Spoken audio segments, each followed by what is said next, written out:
Evening, everyone. We're so Happy to have you join us in this very timely forum. We're going to be looking at race, class, colorism, and identity. We're going to be starting momentarily, and Dr. Philip Stubbs is going to be the lead into our discussion, moderating and being the master of ceremonies as such. Just give us 1 minute.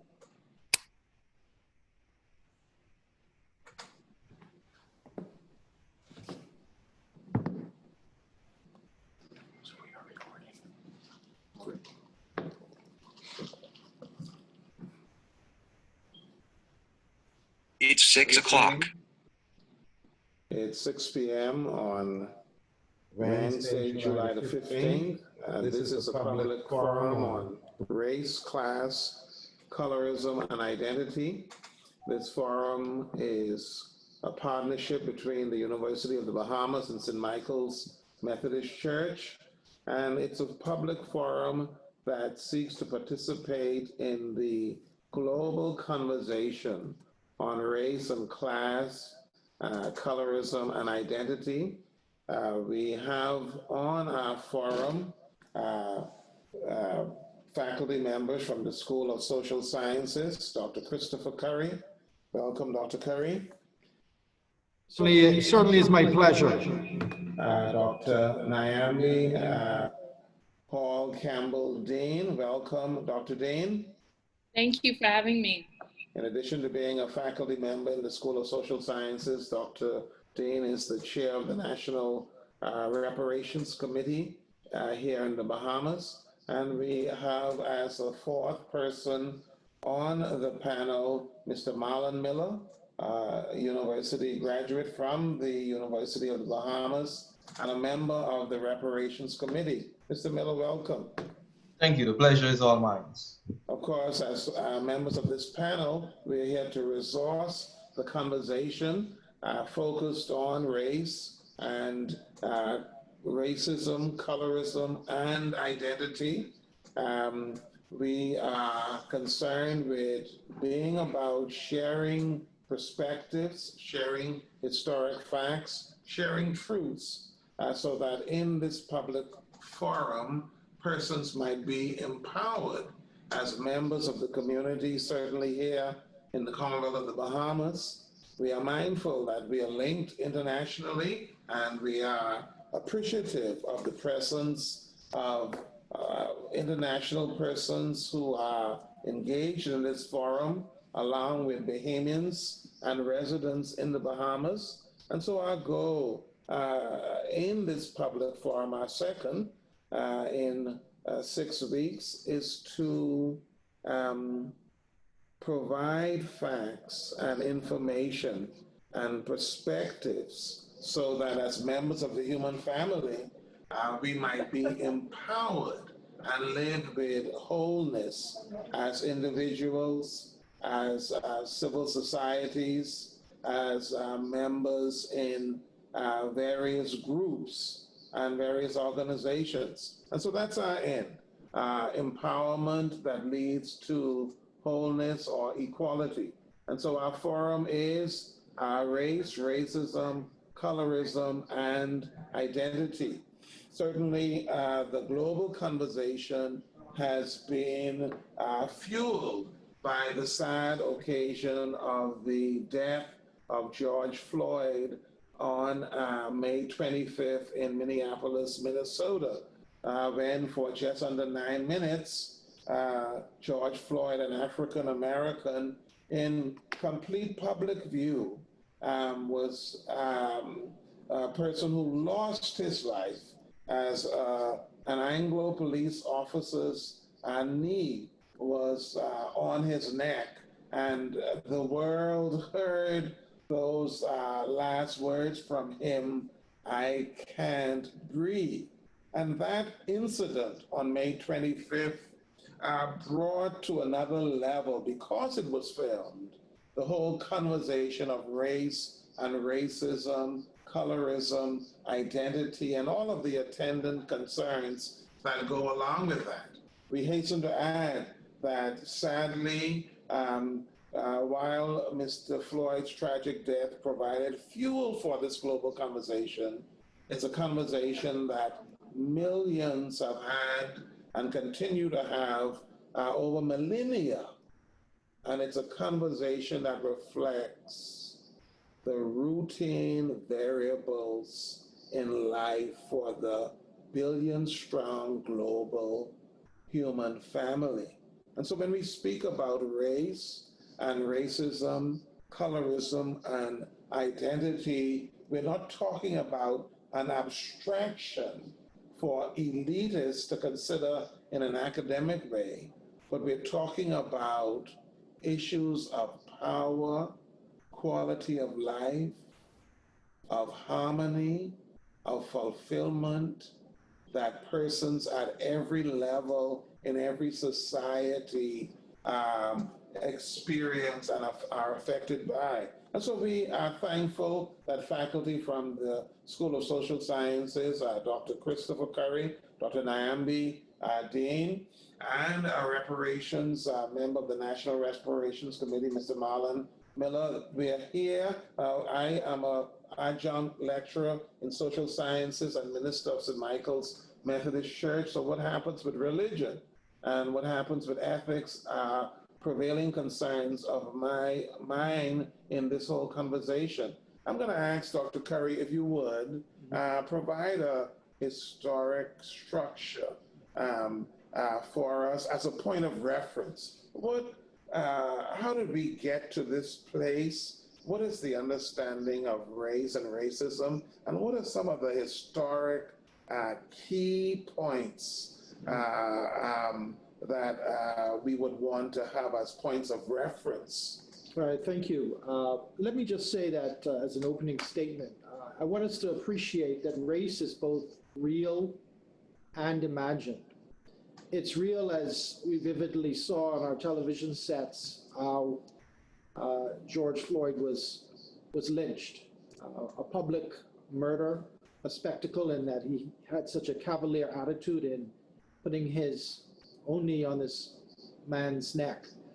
A long and unbroken chain from 1619, when domestic terrorism arrived in the United States, the 13 colonies at the time, enslaved persons were brought into America, to 2020. We have seen this unbroken chain of events where Black bodies have been brutalized, subjugated, degraded, and of course, treated in the most inhumane way. And so we understand that race in 2020 is very real. It's as real in the United States as it is in the Bahamas. The way in which we are dealing in our own country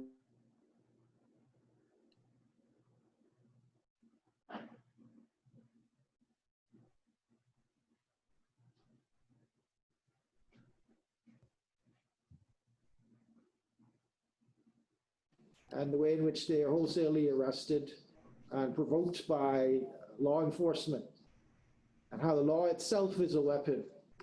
And so all of this brings us back to the point that race is definitely real. And for persons in this country who exist in a place of white privilege, race also has a functionality. It's real. And so I can speak as a Caucasian Bahamian, and understand that I benefit from white privilege. I cannot deny it. It's there.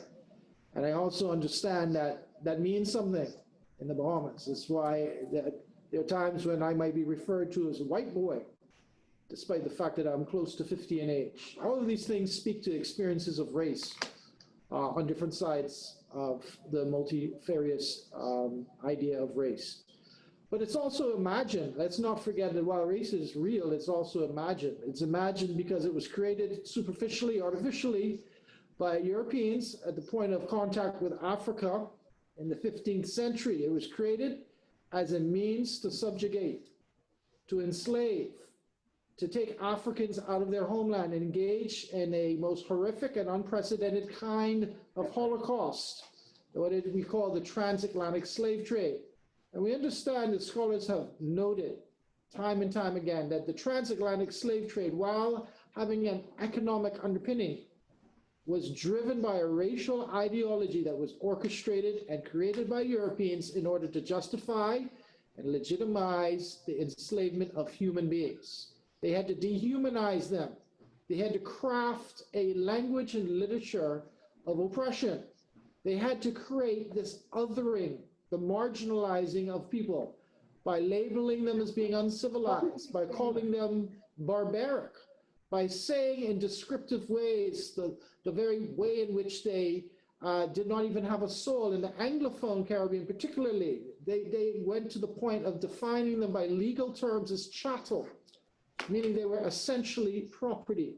So the dehumanizing aspect of the transatlantic slave trade created a racial ideology which was amplified, which was accelerated in the plantation context, in which their labor is now going to be used in the most exploitive way, all right, to produce raw materials that are going to be circulated around the Atlantic world. And over the course of the 17th and 18th century, the notion of African ethnicity is going to be replaced by a racial identity where eventually over time, the notion of blackness is understood asymmetrically in relation to whiteness, where blackness connotates inferiority, connotates uneducated, connotates uncivilized. If I may, Dr. Curry, let's talk about some aspects of your statement, because I believe your statement is so seminal and so foundational.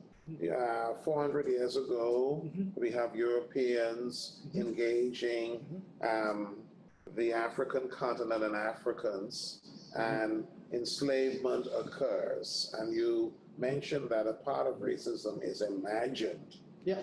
That a certain imagination is reposed in literature. Yeah. I wanted to pause and talk a bit about that. I think about language and the word denigrate, and how Negro is at the center of that word, and there are many other words that we can pull up. And so how was this crafted?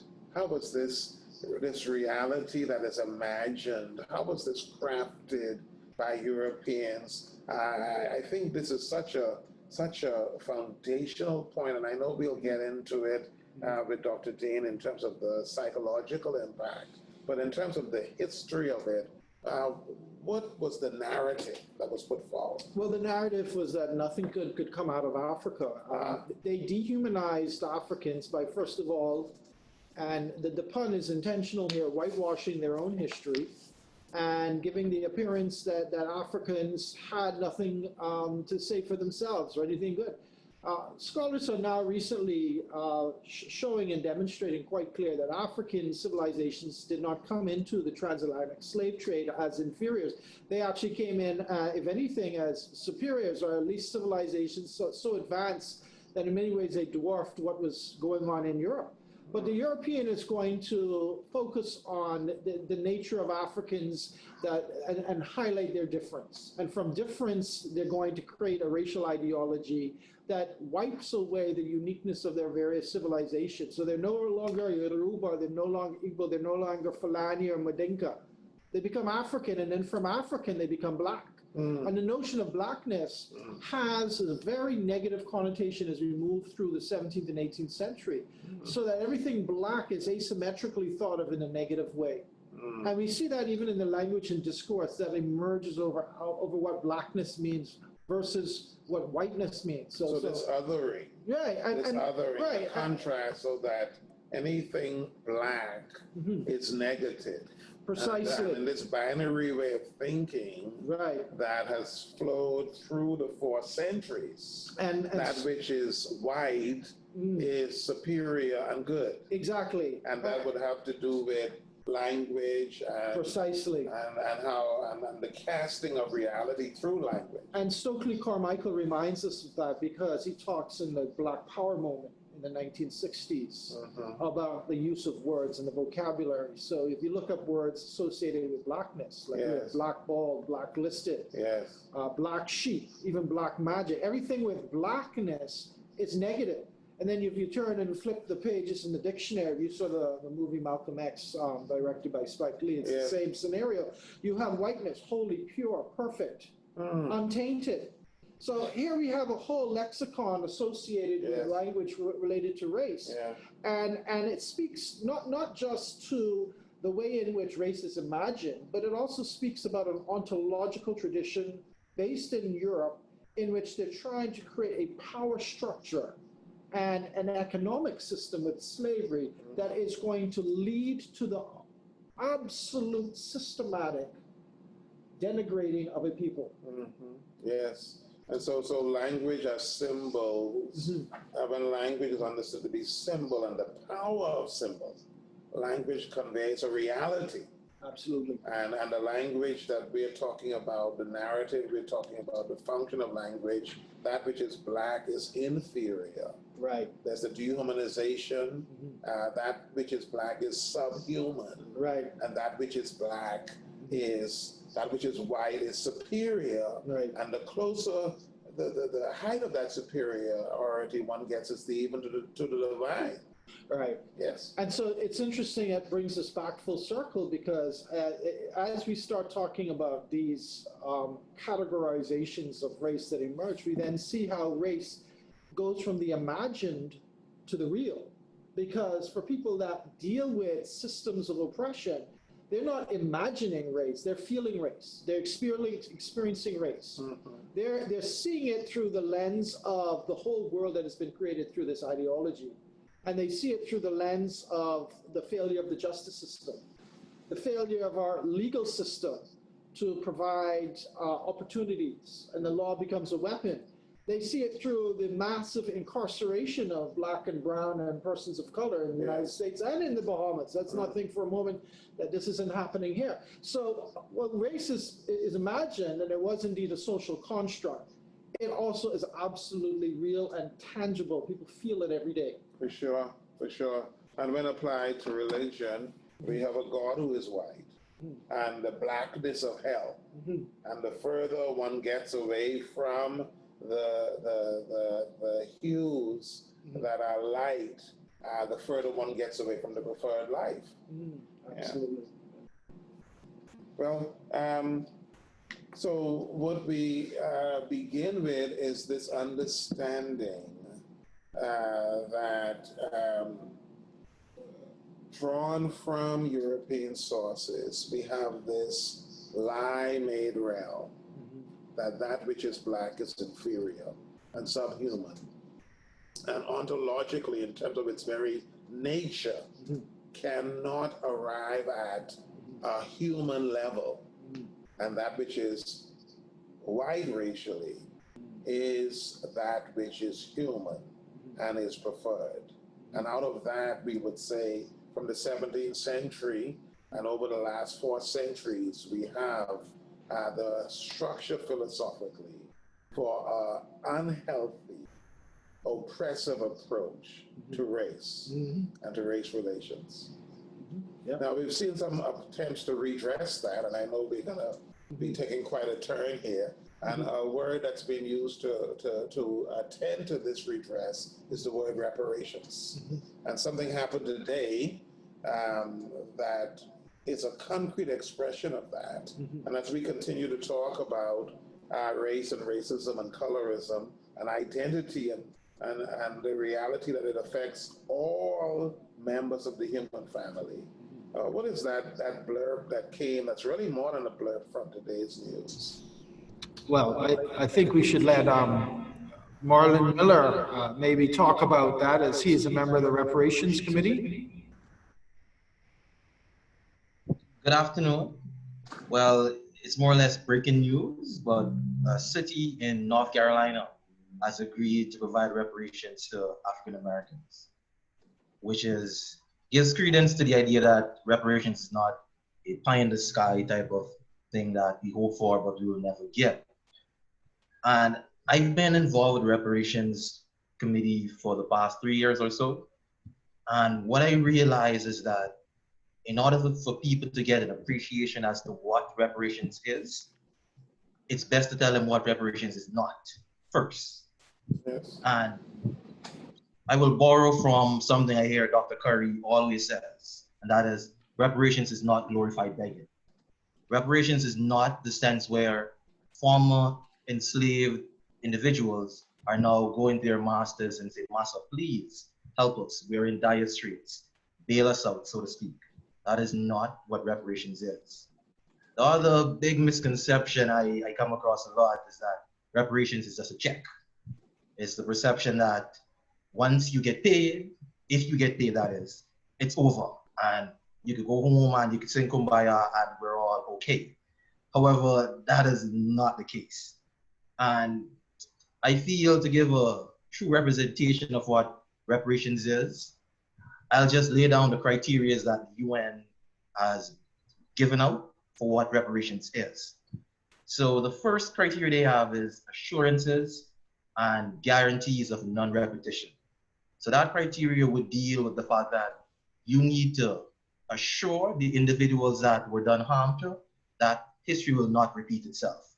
You will not do it again. That is what assurances and guarantees of non-repetition refers to. Another one is restitution and repatriation. Now, restitution and repatriation is something that has been somewhat exclusively to Rastafarians over the years, the repatriation movement. But now we've seen more people trying to get involved in repatriation.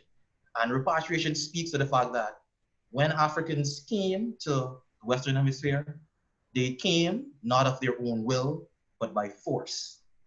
And 400 years, fast forward to the future, individuals, the descendants of those people, some wish to return back home, to the homeland of their ancestors.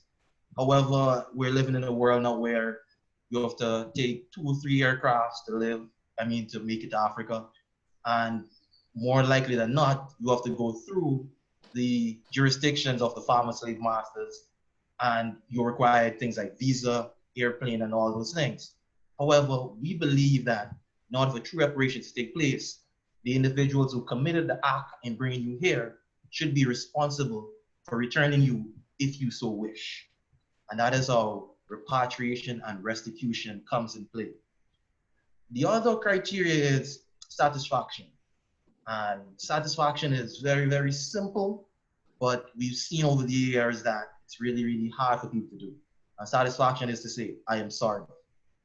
I admit that I have done wrong, and I'm sorry for it. We've seen, I think the most recent one was the Church of England and the Bank of England that gave an apology. I feel an apology is good. However, it needs to come with more things after. I think also Belgium, I think the royal family in Belgium apologized to Democratic Republic of Congo. So these things are really, really good. The other component is compensation.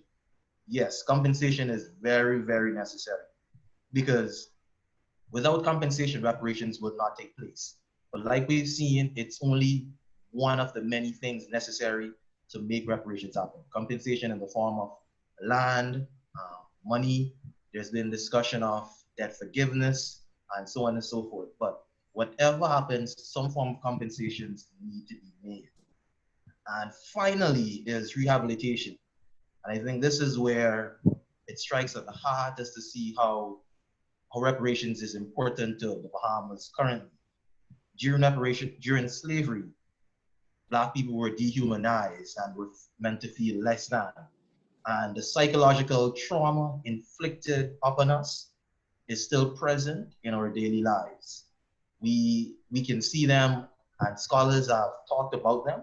Scholars like Dr. Joy DeGroot, she's made mention of this theory called post-traumatic slavery syndrome. And it's a type of, I guess, psychosis where the trauma that is sustained for 400 years during slavery and colonialism is seen in many aspects of our lives currently. The way we eat, the interaction between male, female, relations within the Black community, within the Black diaspora, the way how we view each other, and all these things combine to talk about, to represent the psychological effects of slavery. So all these components need to come together in one package for reparations to happen. One does not occur with the next. We don't only, it's not about money. It's not solely about money. And there are a lot of things that need to come into play for reparations to happen. That's excellent, Mr. Miller. Reparations, repatriation, restoration, rehabilitation. It seems that the 400 years that Dr. Curry sketched for us, in one way, reparations is a response to that, saying something immoral happened. Something immoral happened. And what was that immoral thing that happened? The substance of human beings, their energy, their bodies, their time was used to fuel the state status and wealth of others. And so others had their health enhanced.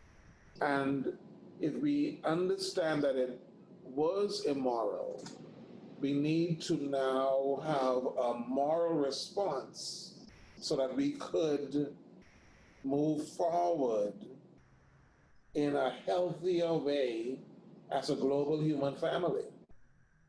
Does that Mr. Miller or Dr. Dean, any response to that? I feel you hit the nail right on the head, because my perception, and I think I speak for others in the reparations committee, where we view reparations as the bridge that connects the past with the future and the conduit to making us a more successful and unified society moving forward.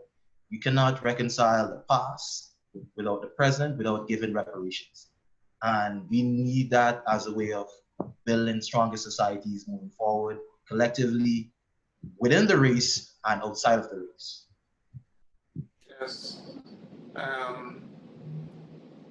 And certainly it seems as though a noble goal of repatriation is true equality of every member of the human family in every sphere, psychologically, economically, in terms of having equal opportunity to move forward. So yes, because a renewal of this value of human persons. Yes, because in order to create an equitable field moving forward, those who've been historically disadvantaged need to be given an opportunity to compete. And we cannot compete currently in the state that we are, because we've been the ones, like you say, to use your phrasing of it, the fuel that turned the engines of other societies. And these societies are miles ahead of us. And now we've been asked to play on a level playing field with those societies, but we can't, because while you have years head start, we're just beginning to come into nationhood, which does not work. So that is why I feel like reparations is absolutely necessary. One of the things we're touching on is, and this is so important, and I trust that we'll return to the element of how does the regular, the citizen feel the value of reparations and have an appreciation for our own history that would justify reparations. But certainly the psychological element in community is something that we all experience from this trauma of inequality, the residual layers of it, and the experience of it in an immediate sense in our routine. And Dr. Dean, I wonder if you would comment on that. What happens psychologically in a community to persons when there's that unhealthy approach to race and race relations that we've touched on with the history and with Mr. Miller's excellent conveying of what the base features of reparations are. What happens in the community when there's an unhealthy approach to race and class? And so I was thinking about this question, and in framing my answer, I said, okay, well, what happens to a community when there are unhealthy approaches first? I need to know what happens when there is a healthy approach to race. Yes. What does a healthy approach to race look like? And that's why I appreciate so much what Dr. Curry set up for me, kind of like you set up the play, now I'm trying to hit it. But because I don't think that there are healthy approaches to race. And so I wanted to share my screen. And can you see it? Yes. And I wanted to read this quote. What they took was touch. What they seek was taste. Every touch became iron. Every taste became deficiency. Every day became craving. What they took was sight, meaning what you saw would have to be known by the way they unsaw you. What they wanted was everything. Every tooth, every skin cell, every muscle, every vocal chorus, every hand that could still drum. What they wanted was to live forever. What they wanted was to outrun death so they could chase us like the unchaste after lust. And retake the stakes, unshake the brakes, make out the fake, open the ache, taste back our touch, we must. That is from Dub Finding Ceremony by a brilliant queer Black feminist scholar, a friend of mine, Alexis Pauline Gumbs. And I just think that it's such a beautiful, beautiful recognition of what was lost when this thing that we call race was created, right? Dr. Curry highlighted that race is real and race is also imagined, right? And the elements I think that we sometimes don't really focus on in terms of race being imagined is that race was created by persons who believed themselves to be white. So the imagination of race is really the imagination of whiteness. And James Baldwin has a beautiful essay called On Being White and Other Lies. And in it, he highlights that America was really built, right, off of this idea of the creation of whiteness, that whiteness was created as a genocidal lie, right? And so that in order for America to be constructed, and really not just America in terms of the US, but America in terms of the Americas and the New Worlds, in order for this construction to happen, there had to be a construction of whiteness. And so what whiteness meant is that anything that was not white was not good, right? Whiteness had to involve the genocide of an entire group of people. Whiteness had to involve the degradation, and as this quote highlights, the stripping of the humanity of an entire group of people. And so I want to be very clear when I say whiteness, that I'm not talking about just people who are born with less melanin in their skin than me, right? I'm talking about this imagined construction. Yes. Right? This imagined construction, or as Baldwin calls it, this genocidal lie, right? This genocidal lie. So you can be born with less melanin in your skin and not buy into the genocidal lie of whiteness, right? That is completely possible. And you know, Dr. Curry sits here as our example. We have to understand what happens to a community that has bought into this genocidal lie. What happens to a people who have bought into the genocidal lie?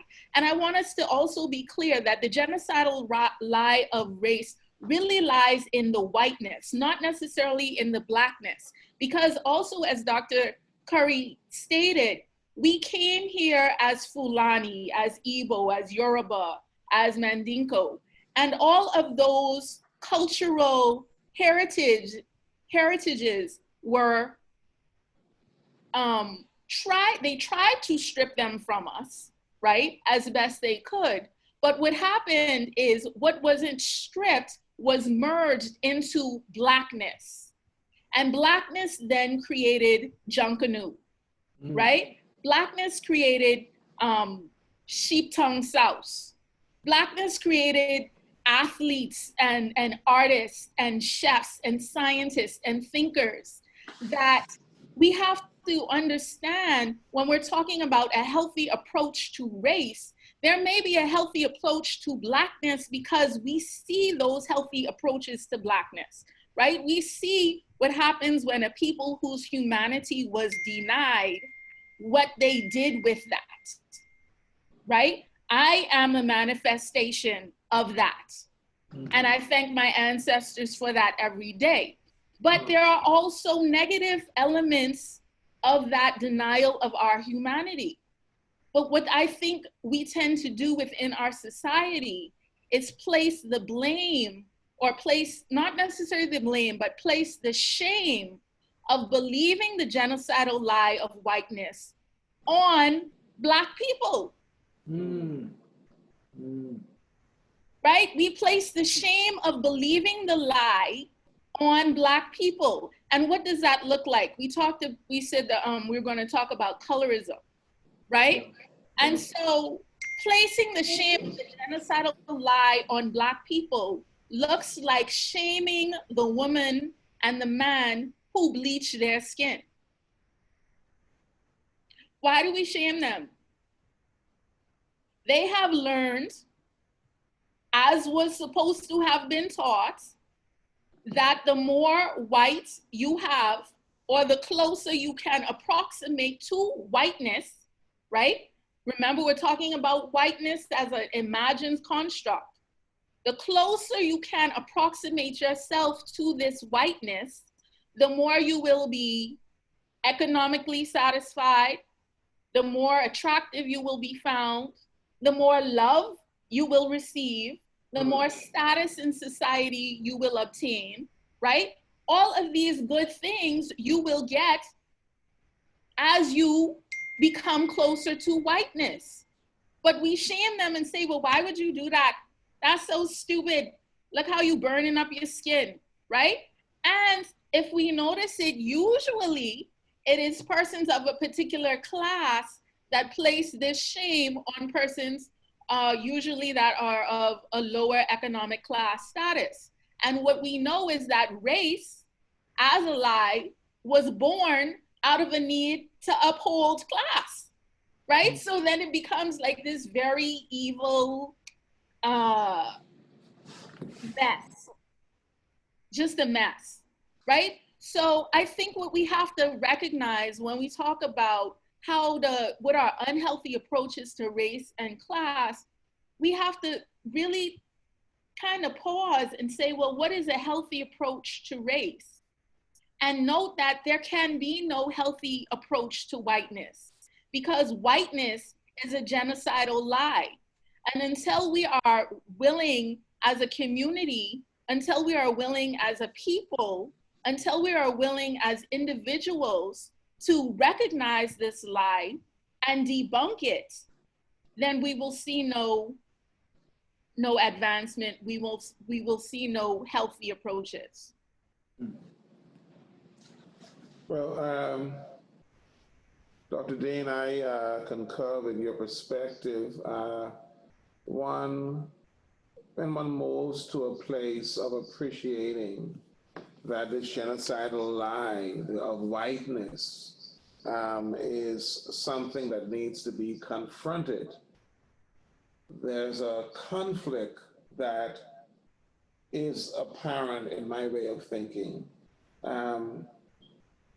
The conflict has to do with the genocidal lie being embedded in our systems, in our cultures. And I'm sure as we continue our dialogue, we will look at how are we to be empowered to move forward from that genocidal lie that is so ubiquitous, it's everywhere. How is the individual empowered in a society that has that genocidal lie of whiteness as its primary point of reference, so much so that governments turn to it, financial agencies that carry the standards for the world turn to it, educational architects turn to it as a point of reference. How does the individual, how do we have systems take steps to debunk that lie? I put that out there, and even as I put it out there, I look forward to your response. I want to remind everyone engaged in the forum that we look forward to perspectives being offered shortly and questions. Dr. Dave? So the only thing that can cancel a lie is the truth. Yes. The truth, right? And one of the reasons why I so appreciate history is because in history, we can find the truth, right? What does it mean? And I think that we don't, one of the things that frustrates me so much is when we have these conversations, particularly, and Marlon will attest to this, when we go and do our talks about reparations, you will find people saying, but that was so long ago. Why y'all still talking about that, right? Y'all just trying to stir up trouble talking about these things that happened so long ago. It's not that it was so long ago, it's that this is the truth. And if we ever want to actually stop talking about it, we all have to know what the truth is. What does it mean to be a mother when the only possession that you have to give your child is their bondage? Because enslavement was the only thing that you had, that you owned as a woman, as an enslaved woman. Your enslavement was the only thing that you could pass down to your child, because that is the only thing that you owned. So when you really think about that we are here today, we are loving. The fact that I can stand up and walk and talk and love and think and teach and preach and do all of these things, when I come from a people who the only thing that they had to give my ancestors was enslavement, that alone to me is empowering. And empowering even sounds like too small of a word, right? Because it's transformational to think about that you weren't supposed to be here. Not as a real person, not as a human, you were not supposed to be here. So the fact that you are here means that you do not have to believe the lie. It means that your truth as a human has a greater purpose. And so when we as a people can all tap into that truth, then we will be able to move in our systems and see the changes. And we can tap into that truth by recognizing it. We have Emancipation Day coming up. How do we really celebrate Emancipation Day? How do we really give honor to the people who were emancipated? How do we recognize our ancestors and the work that they have done, right? So all of these things are ways that we begin to debunk the lie. Well, you mentioned systems. Systems will ensure that certain realities are sustained. Systems will ensure that certain realities are sustained. And this is open to all of the panelists, what systemic redirection would be put forward that it would aid in debunking lies about race? What systemic redirection? Well, one of the things that I've always been a big advocate for is I think education has to play a key role in dismantling the lie of whiteness, as we've been talking about. Niambi, you did a great job, and Marlon as well. I think one of the issues I have, and I've said this on talk shows before, our educational curriculum still has a very Eurocentric foundation. Particularly the way we teach history. It seems like we're duplicating a lot about Columbus. We learn about Columbus from primary school, and then we get into junior high, and we learn about Columbus a second time. Yeah. And we don't go into any further depth when we learn about him the second time. And then you go and take BGCSE, which is not a compulsory subject, it's not mandatory, it's optional, but if you happen to do it, you learn about Columbus a third time, and again, not really in any more depth. And then you find that the books that we use or we have used in the past tend to sugarcoat the narrative about Columbus. And so one of the things that we also learn is that slavery is given short shift in Bahamian history teaching in our schools. I will tell you there's a book that I had to learn or study from when I was going to school in the Bahamas in junior high. And this book only had 5 pages on slavery. And that is a problem. But the bigger problem is the curriculum introduces African history at the point of slavery.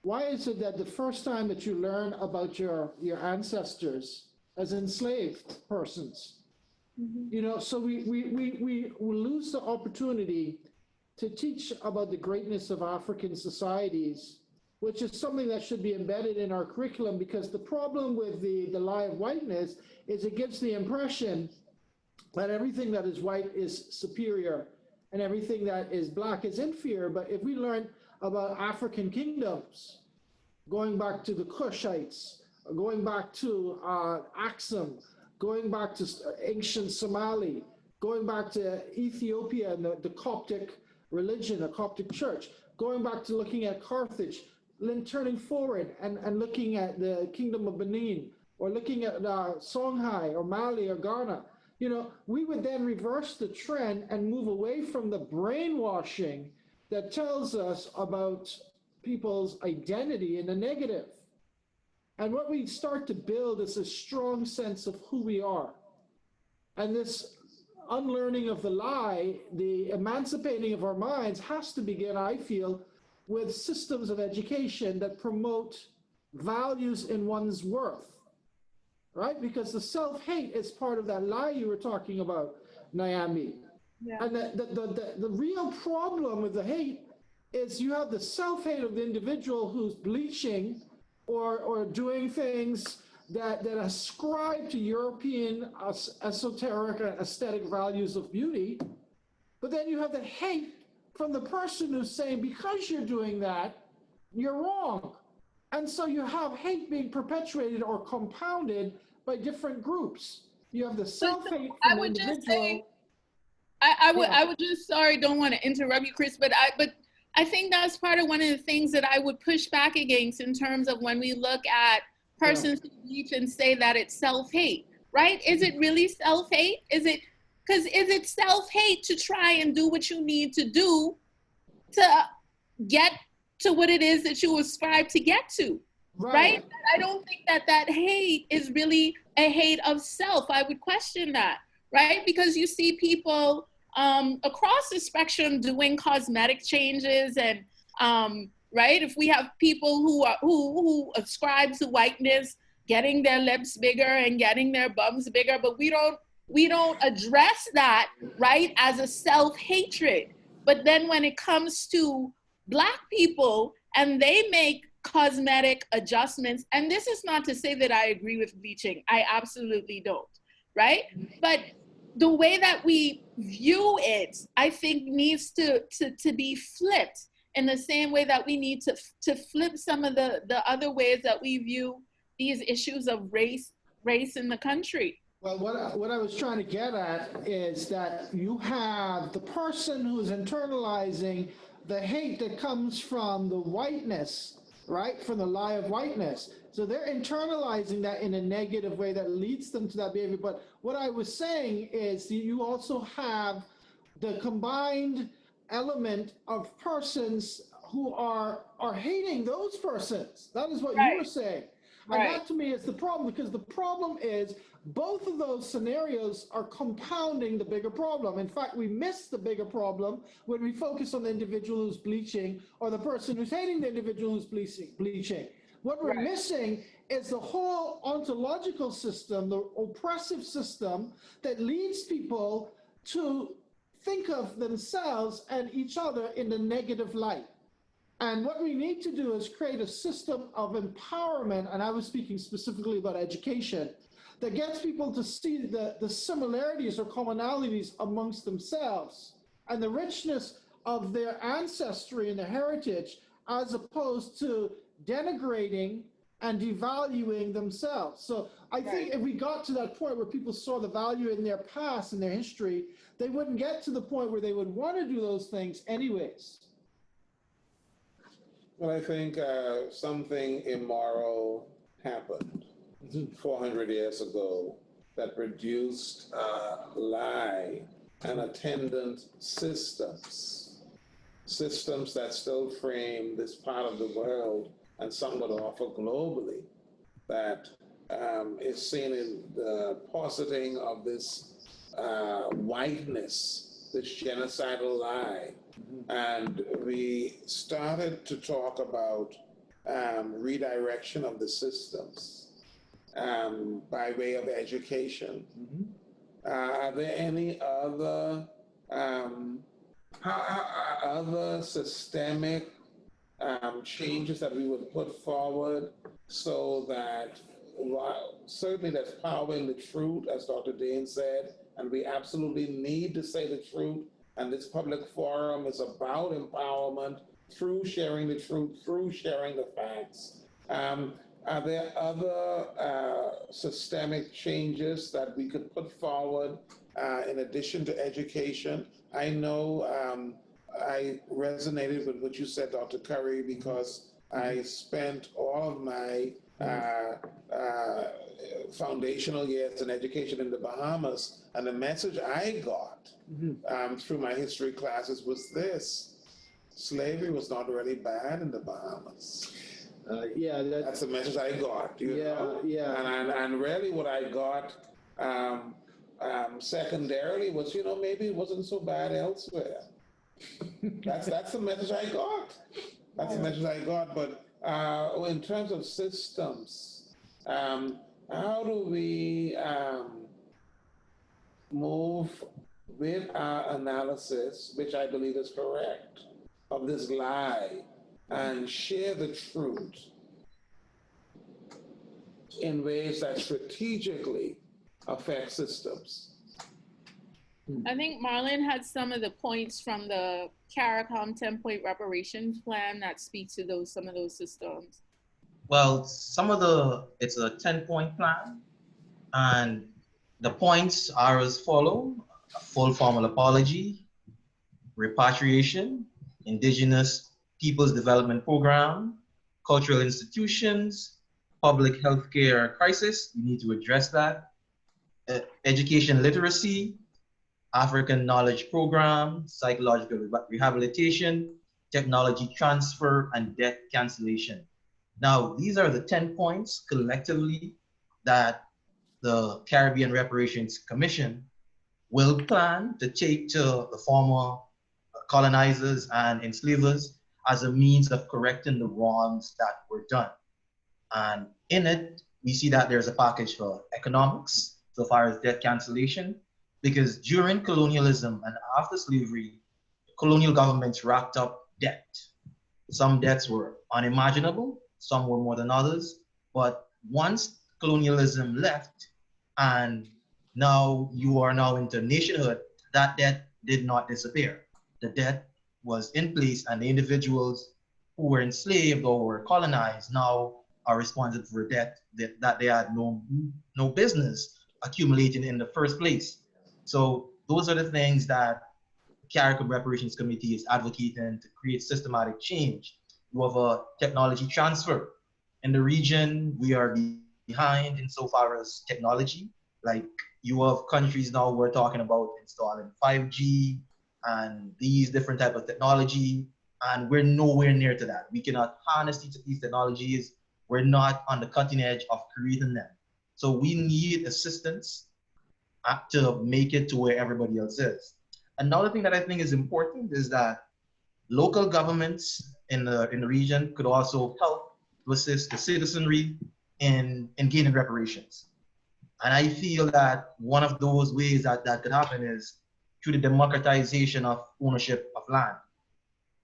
And in that sense, we need to provide a policy or a framework wherein which people who are not at the highest end of the pay spectrum could own land, therefore they could own power. We have a system now where the ownership of land and the acquisition of land is limited to a small minority because they are the only ones who have the capital to do it. And this circumstance is made worse by gentrification. You have large developers from abroad and locally who raise the price of land by virtue of them participating in the economy. And a lot of people are priced out from these avenues of power. So I believe while we advocate for reparations from our former oppressors, there are things that our governments could do for us, and the committee recognizes, I think, democratization of land as one of the things that we could really, really move forward with in a meaningful way for the citizenry right now, not something in the medium or long term, something that could happen right now. Absolutely. Excellent concrete steps. I think we've been at it for about an hour, and we want to have persons who are on and invested in the forum to raise perspectives, register questions. We're thankful, Dr. Curry and Dr. Dane, Mr. Miller, for our conversation. Do we have, and we will look at being as efficient as possible, if there is a comment, a question, a perspective that a person would want to register, we would want to be enriched by that. So if you would, I see several hands being raised. Dr.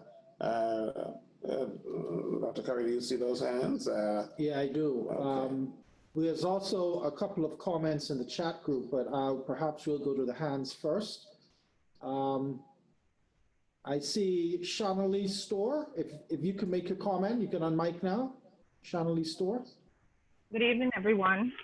Good evening. I am Shanalee Store, a local entrepreneur, and I've been following you guys for a bit. I was on a call about 2 weeks ago with the Prime Minister of the State of the African Diaspora that was recognized in 2014 by the AU. And, you know, they had a similar conversation and trying to bring up some of the issues that they were facing with actually getting things going and moving in the right direction. And so There were a number of people across Africa that discussed having different committees set up and trying to do the same things, but on an individual basis. So they were kind of coming together, trying to do it collectively. But so some of the things I presented to them, they talked about basically trying to get back some of the artifacts and things like that that belong to Africans. And some of the things that I presented to them as for consideration was us having our own patent office. Capital and intellectual property is very, very valuable. And we have a lot of artifacts, a lot of information, a lot of developmental programming, software, that sort of thing that can be registered and be of value to us as a people. Even here locally, we don't have a proper registration office. So it becomes a bit of an issue. Another thing was, as individuals, I think we're looking for a couple dollars in our hands when we talk reparation, like give me my individual cover, it should be mine. I think it's also important for us to consider setting up a proper sovereign fund, a united sovereign fund for the African diaspora, because the money can only go so far. But that also leads to us having our own investment funds, our own banks, and that sort of thing, so that entrepreneurs, Black in the sense that Dr. Dean mentioned, entrepreneurs can actually get access to money, because that's where a lot of the power and control is.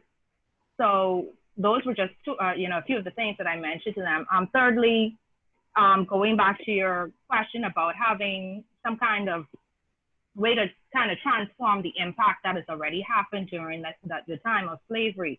I think what is valuable for us is creating a value proposition, which is going to require some form of marketing. We as a Black people, and previously enslaved people, I don't think we understand how valuable what we have is. So yes, education is a part of it.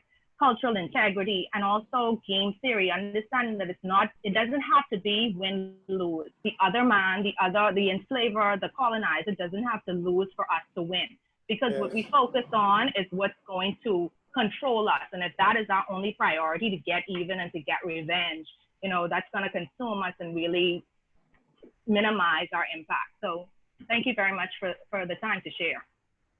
Ms. Storr, thank you so much for sharing. I'm impressed with all of those suggestions and features, intellectual property, registration of the same, because there's empowerment there, and there's an economic aspect to it. A sovereign fund that fuels community building and critiques, mitigates against selfishness and individualism in the worst sense of the word. I know every language is a burden, but I think we felt what you were saying, that it's not just the individual person with an African heritage saying, give me mine, but how do we move as a community? And that there is, for me, coming from the religious world, your approach to a win-win scenario. It's not about revenge. I remember when I was in primary school, a fight would happen on the playing field, and someone would just, out of the crowd, push their hand through and hit somebody, and move back and say, I was able to hit them. But no, win-win says truly debunking of the genocidal lie of whiteness means that the goal is for all of us to be affirmed as equal human beings. Right. I think that's a wonderful goal. We now have our colleague, Dr. Stephanie Hutchinson, who's had her hand up for some time. Dr. Hutchinson, you could unmute yourself and give your contribution. Hi, good evening, everyone. It's more of a comment. I was listening to what you mentioned, what you were talking about with education, Dr. Curry, and I was just struck by how that is.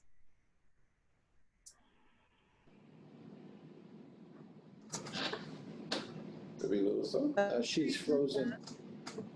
A critical, as a Black woman, and as the contributions of us as a people came at university. I think that was also earlier, and I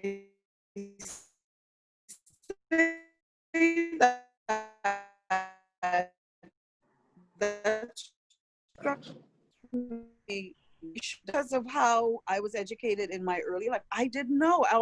All I saw was the contributions of other groups, and I remember saying to myself, "Well, what did we as a Black people do? I didn't know."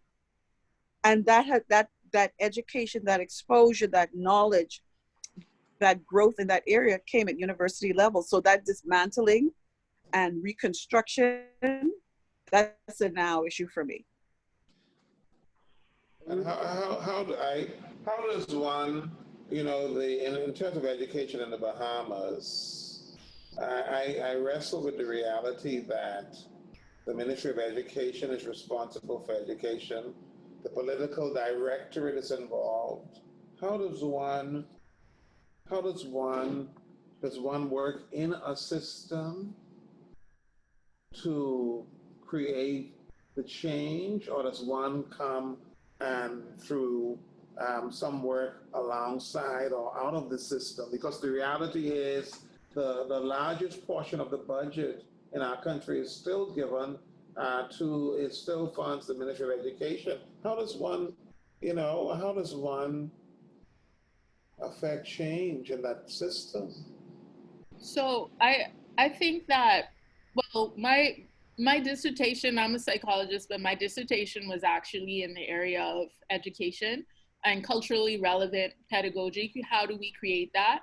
And one of the things that came out of that work is that we have to find spaces for our teachers to feel empowered to use the knowledge that they have of our systems within the classroom, right? And we have to be able to create spaces in which our teachers feel that using this knowledge, right, using their culture is going to be beneficial.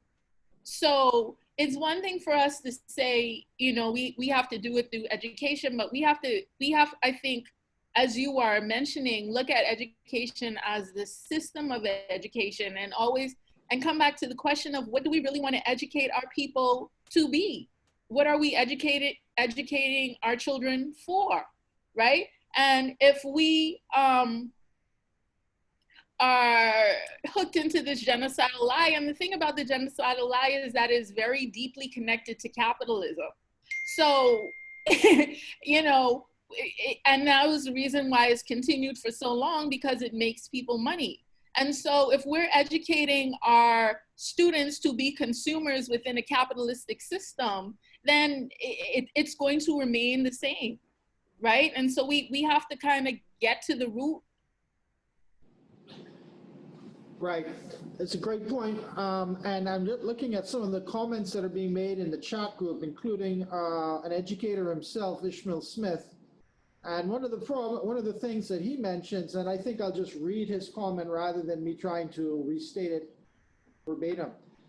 Ishmael says, I propose that the aspect of education and the content of the curricula will remain the same until the Bahamian begins to write the narrative and articulate the perspective. A narrative would need to be created and information that supports that narrative created and articulated. The bulk of the education budget remains salaries and attendance stuff. So, what I see in that is, you could say you're going to change the curriculum, but if you don't have new books written, if you don't have the research that undergirds a lot of what we've been talking about reframing the whole perspective, for example, on how we think about Africa. Or one of my favorite recent books, William Keegan wrote a book called The People Who Discovered Columbus. I mean, the title of that book is so evocative because it speaks to a paradigm shift in how you're starting to think about the world. But because of that, and so what really needs to happen is we, as scholars and researchers here at UB at least, needs to be given the opportunity to have research opportunities, both in terms of time away from the classroom, but also substantively granted funding to do the research. Yeah.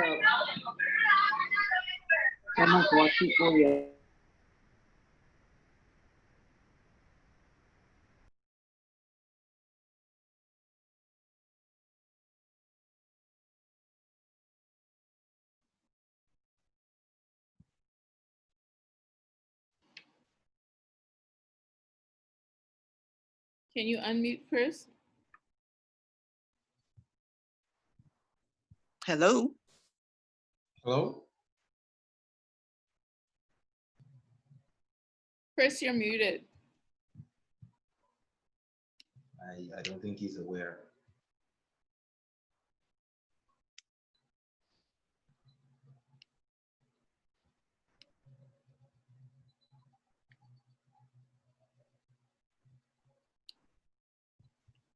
Hello?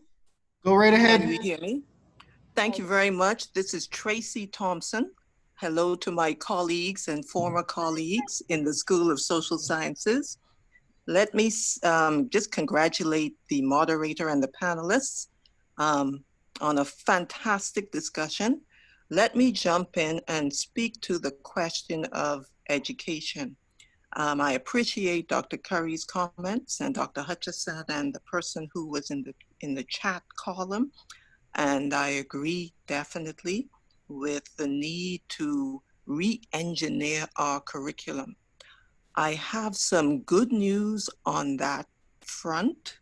Since 2011, which is to say 9 years ago, the Ministry of Education has had at its disposal a curriculum that does a number of the things that Dr. Curry mentioned, and I think this conversation would come up, other things that it would come up with. There is definitely that reduction of discussion on Christopher Columbus. There is the radical contextualization of that voyage in 1492. There is the expanded discussion of slavery. There is the massive expansion of African civilization, definitely going back to Kemet, embracing not just the character of African civilizations, but its impacts from before Christ on Western Asia, on Europe. Yes, there is the need for new books. There is a need for a re-engineered narrative that is anchored in what Dr. Hall Campbell Dean speaks of truth, or at least something much closer to what is true than we are currently subjected to. There is more that I think that we have to do beyond implementing another curriculum from grade 7 to 12. We also have to start much earlier in preschool with the simple jigsaw puzzle that presents West Africa. We also have to make history mandatory for all students.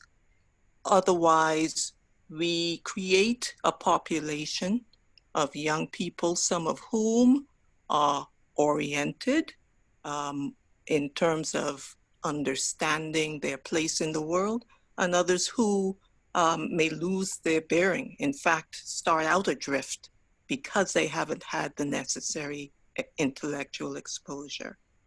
Our moderator asked, can we work within the system to bring about necessary changes? I think to some degree we can. And the fact that the curriculum that I'm speaking about has already taken shape within the Ministry of Education is evidence of that. But at the same time, the fact is that that curriculum has not yet been implemented. And so what will it take to make that last step?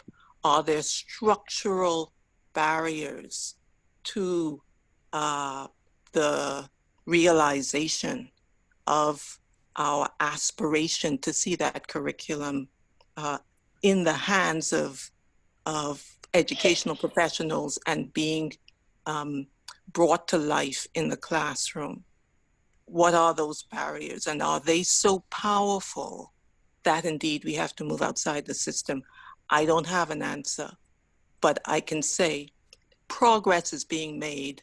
I don't know whether it's enough. Thanks very much.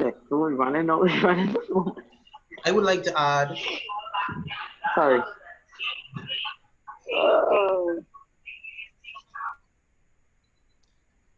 I would like to add that the quality of teachers that we produce is also paramount to achieving the goals we discussed, because I am a few years removed from graduation, and the first time I heard the myth of slavery was not bad in the Bahamas, it was said by my geography teacher.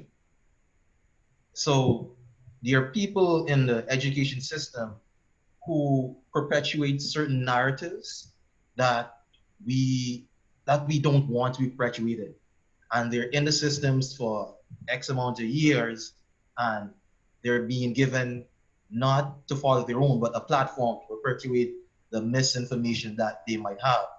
So I think the quality of education and the quality of how teachers are trained and the rigorous things that they have to go through is important, because if they don't change curriculums and everything else, they would still perpetuate some of the things that we would not want to be perpetuated.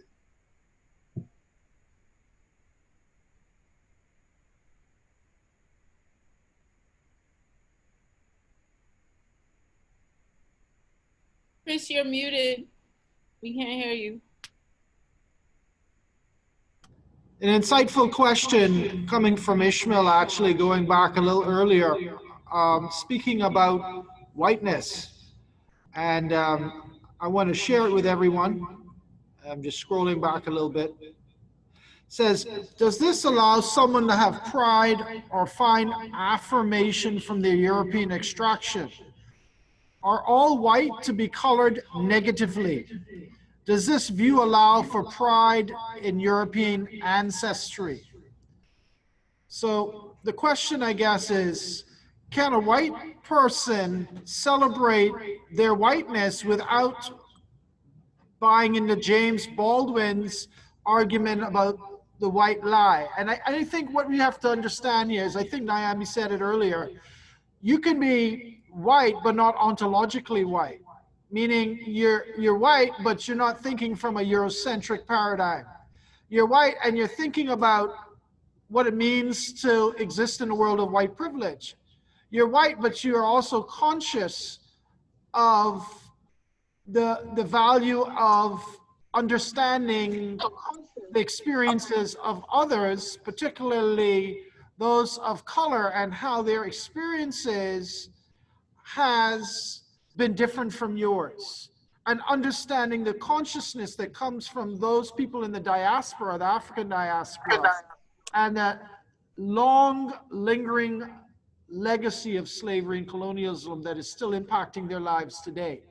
When we start celebrating whiteness, that can be problematic because it often is privileging a European tradition. But celebrating whiteness from the point of view of accepting that you live in a world that's differentially structured along race and you benefit from white privileges, that doesn't allow you to celebrate. If anything, it allows you to commiserate. And from that vantage point, then you can start to appreciate who you are. I have a daughter, a biracial child, and she's been raised to think of herself as in terms of a Black identity. And she's coming into her own as a teenager now, and she's watching everything unfold in front of her. She's aware of what's happened to George Floyd. She's aware that's happened to Breonna Taylor. She's aware of Ahmaud Arbery. She's aware of what happened a few years ago with Botham Jean. She's aware of what is happening in the world. She's even telling me about Emmett Till. I had a fascinating conversation the other day with my daughter about Emmett Till, a young male who simply winked at a white woman in the South and was essentially brutally lynched. He was actually beaten up and thrown into a river. And so, you know, I think as a dad, as a Conky Joe, I have to constantly remind myself that celebrating isn't the word. We want to commiserate and we want to understand. We want to seek understanding. And that is where we need to be as a people. One last thing, we don't do enough talking about race in this country. We like to sweep everything under the proverbial rug. So as we start talking in this group about what we need to do to change things, the first thing is we really need to stop perfuming the past. And I've said that on a number of platforms. We need to be more honest about what has happened in the past if we ever want to gain any healing as a people. And that goes on both sides of the fence. Now we had a comment from Ocean Soul, or hand raised from Ocean Soul. Ocean Soul, if you want to make your comment now. Hi, everyone. This is Nikita Shield-Roll. I hope you are well. Let me turn my video on for a second. It's beautiful to be here. This is such an important conversation, and I want to just first acknowledge the fact that I'm so happy that we are here having this conversation. And so for those who aren't aware, I'm a conservation biologist, and I just recently had a podcast, and I'm going to share the link in here because it just echoes so much of what we're talking about. I spoke to a podcast on colonialism and conservation, and I believe this is at the heart of everything that what we're talking about right now, and also when we think about our future in the Bahamas and the future that we're creating, we have to be able to address the social injustice that exists in our society that has stemmed from colonialism and that has positioned us to where we are today. And especially when we think about how do we ensure that we can protect our natural resources, that we can ensure that Bahamians are the beneficiaries of the natural resources that we have. We cannot truly take any conservation action. There is no such thing as conservation without social justice. And so I just wanted to share this podcast because I think it's going to resonate with a lot of you in this call. And I also, and I'm not exactly sure what this looks like, but I really believe that we need to find a way to expand this conversation beyond those of us who are always having the conversation. Because I think it's often very much the same group of people in sort of different groups participating in this dialogue. And I know everyone's aware of that, but I really encourage us all as we leave and walk away from tonight's talk to really think about how do we have this conversation in all the spaces in our communities. Thank you. And thank you so much for creating the space. I appreciate that coming all the way from Cat Island, Nikita. So glad to know that you're joining in this community. And I think your point is we need to expand the community. It can't just be an ivory tower conversation.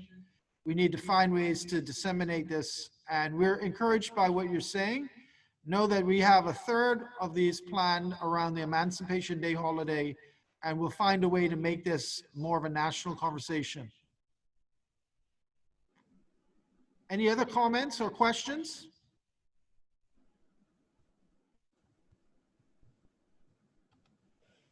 I was impressed with the comment that came out of Cat Island, and I guess I'm a Stubbs, so.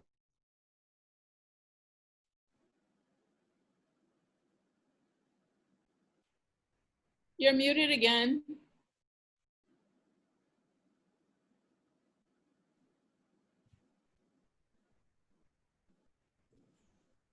I was simply celebrating Cat Island as the source of the comment that we just listened to, and as a Stubbs, that's not a surprise. But I want to say something about that. One concern I have has to do with expanding the space of conversation and having persons, a larger group of persons, think that's better. Experience, I'm not sure what's happening. A larger group of persons being engaged in this kind of forum, so that we can move from conversation to impact in the community. And I think that's what we all want. It might begin with conversation, but certainly it needs to move to another place. And one of the things that I want to mention has to do with just what Dr. Curry and Dr. Dean, I believe, spoke about earlier. How does one deal with the person who does not have much stamina for this conversation? And that's not unimportant. That's not unimportant. The person who has fatigue when you start to focus in a sustained way on the issue of racial wholeness. That's a common reality that I think has resulted in delaying progress, obstructing progress. How do you deal with fatigue, emotional fatigue, moral fatigue that the resident in the Bahamas, the Bahamian has, when you are looking at, focusing at, in a sustained way, issues of racial inequality, racism, with a view to moving the needle forward? How do you deal with that fatigue? How do you deal with that ambivalence? I think the last comment spoke to the need for expanding the conversation, and we're going to encounter that. Yes, absolutely. Go ahead, Niambi. And speaking to that, I think that one of the ways that you deal with the ambivalence or deal with the fatigue is by highlighting how the conversation is connected to everyone's personal interest, right? People don't get tired talking about things that have to deal with them and that affect them personally, right? If you can, or if we can, those of us who are in this space now, demonstrate how this conversation is directly tied to your money, your family, your safety, your health, right? Because it is. Because it is. It is tied to everything within our community. And so if we can continue to make the links, as Nikita so brilliantly highlighted in this podcast, she makes the links to how this conversation is tied to conservation, right? And conservation of the environment that so many of us Bahamians depend and rely on for our very, very livelihoods, right? So we have to understand that these conversations about race are not only about race. When we talk about race, we are talking about conservation. We are talking about education. We're talking about economics. And as we continue to make the links, then I think that fatigue will be erased. But I also think that it's important to note that not everybody wants to have the conversation, right? And I don't think that we should try, I don't think that a goal should be to try to get everybody to have the conversation, because there are some people who are deeply invested in the system the way that it is because it works for them, right? There are some people who are deeply invested in their whiteness, right? And that's fine, but we have to understand that we cannot approach it from a kumbaya, if we all love one another, because they're not invested in that. And so that's not to say that we should not all try to work together, but to understand that there are elements that are not interested. Yes. Nikita has her hand raised again. I think she'll respond to much of what Niambi was just saying. Great, thank you so much. So I have spent a lot of time in the past few years studying the work of Dr. Barbara Love. She works, this is social justice is her field, and she, her work and her approach is based on liberation, one that uses love, care, and compassion. And it is so important that all of us who are doing this work, because this is an emotional labor that we are encountering. Those of us who are working in the fields of social justice, many of us are spending money so that we can learn the language so that we can talk to white people about what we're experiencing. That is exhausting. And so it is paramount that each of us, as we are doing this work, we are taking care of ourselves. Rest, love, self-care is the only way that we're going to be able to do this. If we're not taking care of ourselves, we will not have the energy to be able to engage in these conversations. And so this is why the Foundations of Liberation and this is why I've adopted the liberatory approach to social justice, is because we cannot use the systems of shame, blame, and guilt. These are the systems of oppression to bring about change. We have to use love, care, and compassion to dismantle these oppressive systems. And at the foundation of that is that every single one of us are ensuring that we're taking care of ourselves. That is the only way we're going to be able to do that. So I really want to encourage everyone, especially after a conversation like this that can be very raw and emotional and triggering, to ensure that you are leveling up on whatever it is that your self-care practice is, and resting. Rest is the act of liberation. This is what we are dismantling, because we are told, I mean, we internalize so much of oppression. And also, just my last comment is that white supremacy is a mindset. It was when I realized that I was colluding with my oppressors and that I was aligning and had white supremacist ideals, white supremacy is a mindset, and it doesn't care what color your skin is. And the thing is, all of us, especially those of us who've been educated in the elite systems of the ivory tower, we have been become experts in white supremacist ideals. You know, so it's very important for us to become aware, and this is where developing self-awareness is going to be so critical for us to do this work, because we have to become aware where we are colluding with our oppressors, and that we can start to step out of that. And this is going to be a lifetime journey for all of us.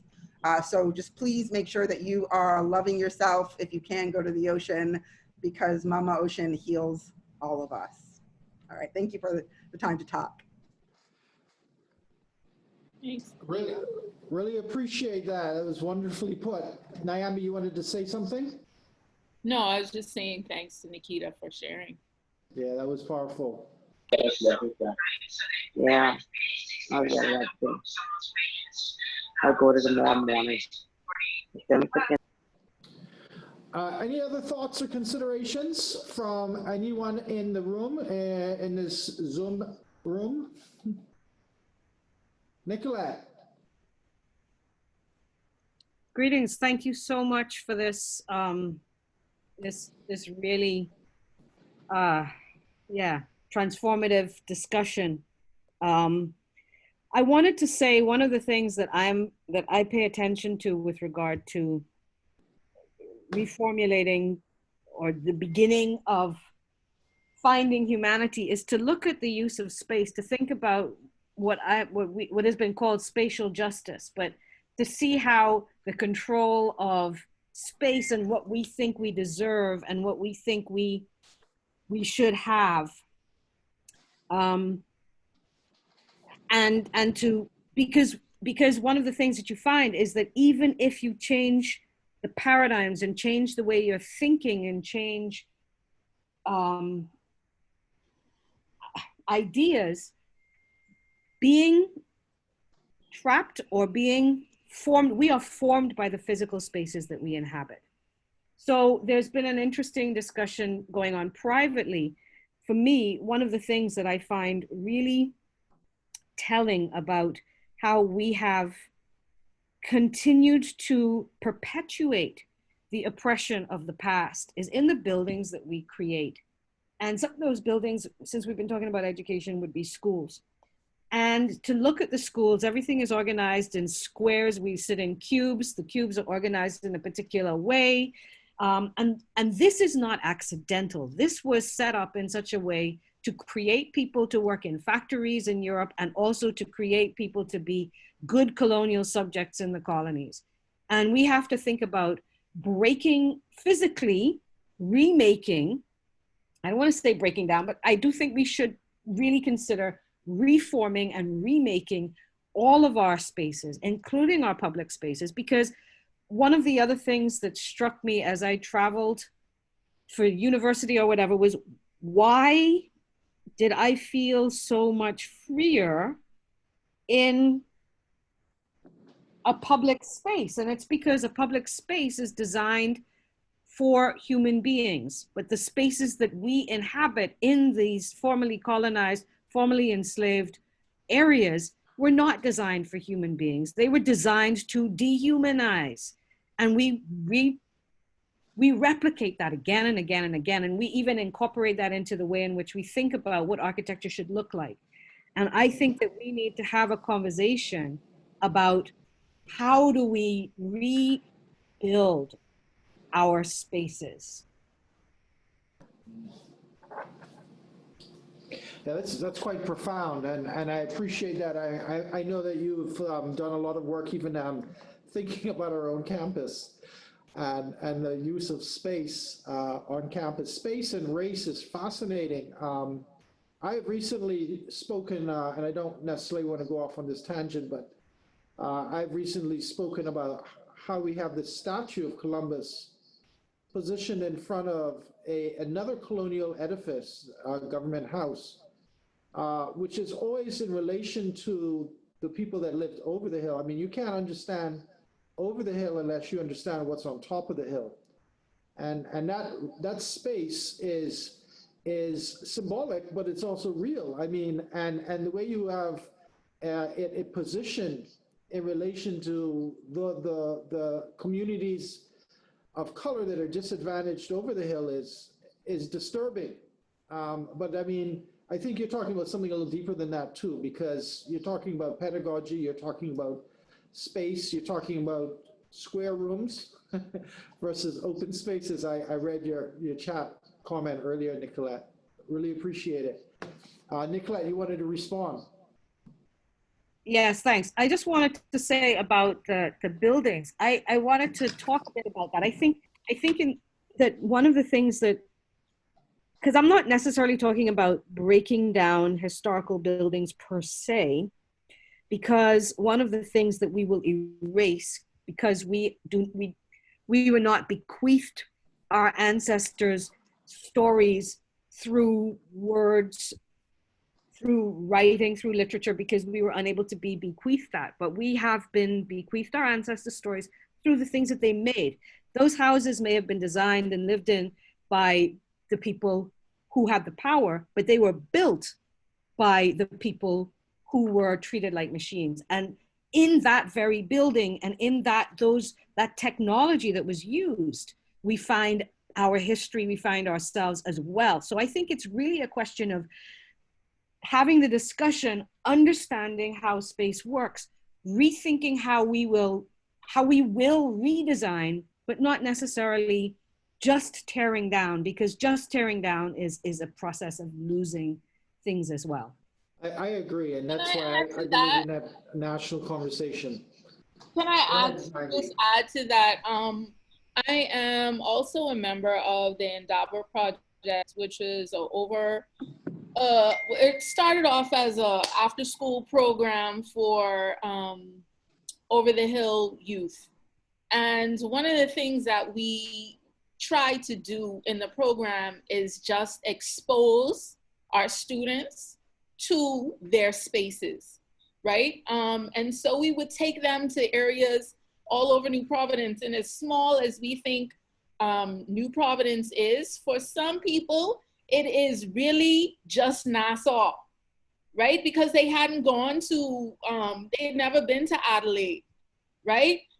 Even going to the beach, there was a perception that the beach is not for us, right? That the beach is for tourists. So one of the ways that as you said, we get over this fatigue of the conversation as we demonstrate how this conversation is connected to spaces, right? And that we debunk the lie by inhabiting the spaces, just going there and showing up. I mean, how many of us can remember being adolescents and going to Atlantis and feeling like you had to sneak around, right? Because the space is not there for you. So just showing up in spaces and being your beautiful Black self, right, is a part of that process. Yeah. Well put. Excellent. This is invigorating, empowering. It's informative, and we thank all for being a part of this forum. And as was said earlier, it's a lifelong journey.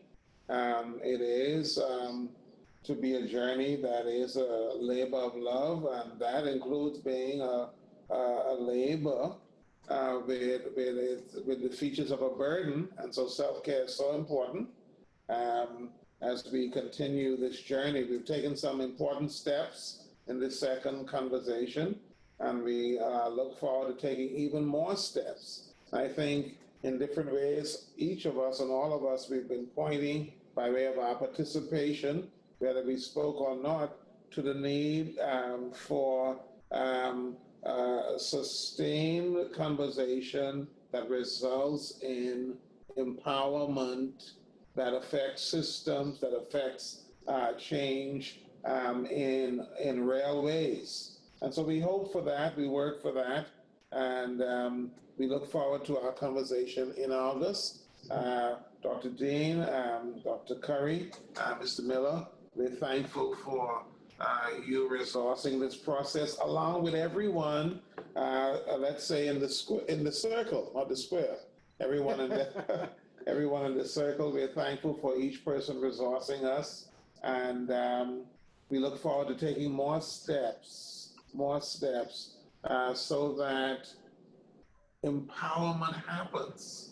That is something that I know I have a passion for on the individual level and in our systems in the Bahamas and beyond the Bahamas. And the George Floyd tragedy simply was an acute happening that resulted in giving some focus to this centuries-old conversation about injustice and the need to right wrongs. And so, Dr. Curry, if you could, in your summation. Yeah, I'm very happy with this. My closing remarks are simply, let us not lose sight of the fact that we are still living in a world of racial inequality. We still have a lot of troubling matters to attend to in our own country.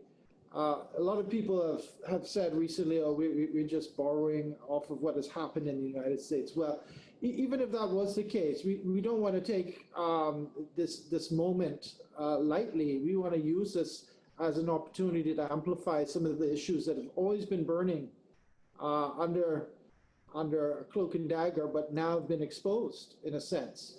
And so we definitely want to move onward towards agitating for change.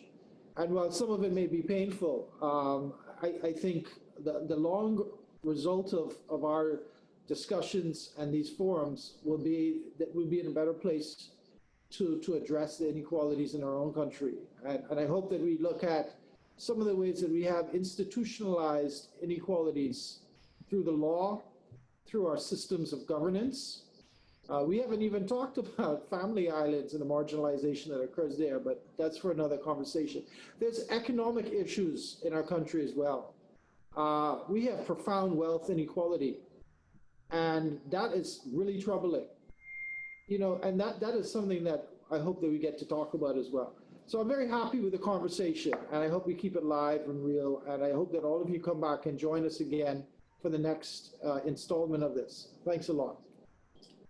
Good evening, I would everybody. just like to Yes, say, Mr. Miller. in the interest of time, I would ask everyone to go to Facebook and like the National Reparations Committee Facebook page for us, please. And I would just like to close to say your existence is a representation of debunking the genocidal lie. So live your truth, live your power, and shine on. It's awesome. Excellent. Well, thank you and good evening to everyone. We look forward to the next time, the next forum, and we look to the many moments of sharing our truth as we move forward. Take care, everyone. Good night. Bye.